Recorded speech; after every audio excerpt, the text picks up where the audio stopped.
My name is William Julius Wilson, and in 1978 I published a controversial book entitled The Declining Significance of Race, Blacks in Changing American Institutions, in which I argued that economic class had become more important than race in determining black life chances, and that the black urban poor was falling further and further behind middle income blacks whose position was improving.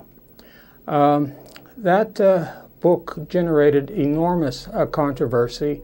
and most of the controversy centered around my arguments about the improving conditions of the black middle class. And unfortunately, I felt that insufficient attention was given to my more important arguments about the deteriorating plight of the urban black poor. So I was motivated to write a sequel to The Declining Significance of Race, which resulted in the publication of The Truly Disadvantaged, the Inner City, the Underclass, and Public Policy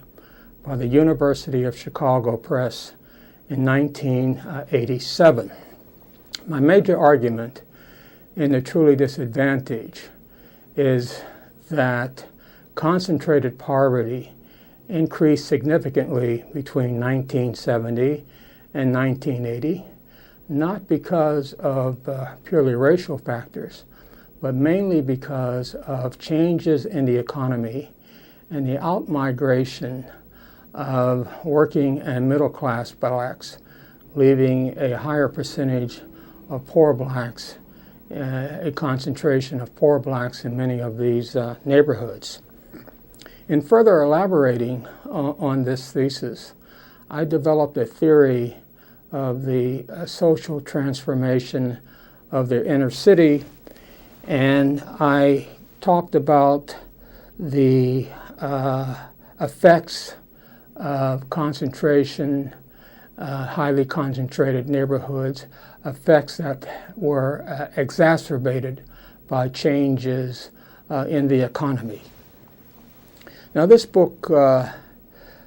created a paradigm that stimulated research across academic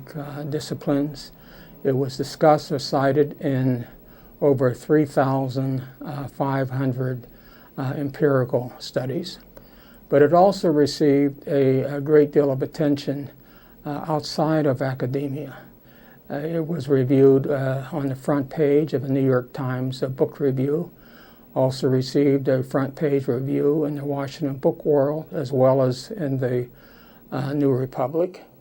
Also, it was selected by the editors of the New York Times Magazine as one of the 15 best books published in 1987, and it also received in 1987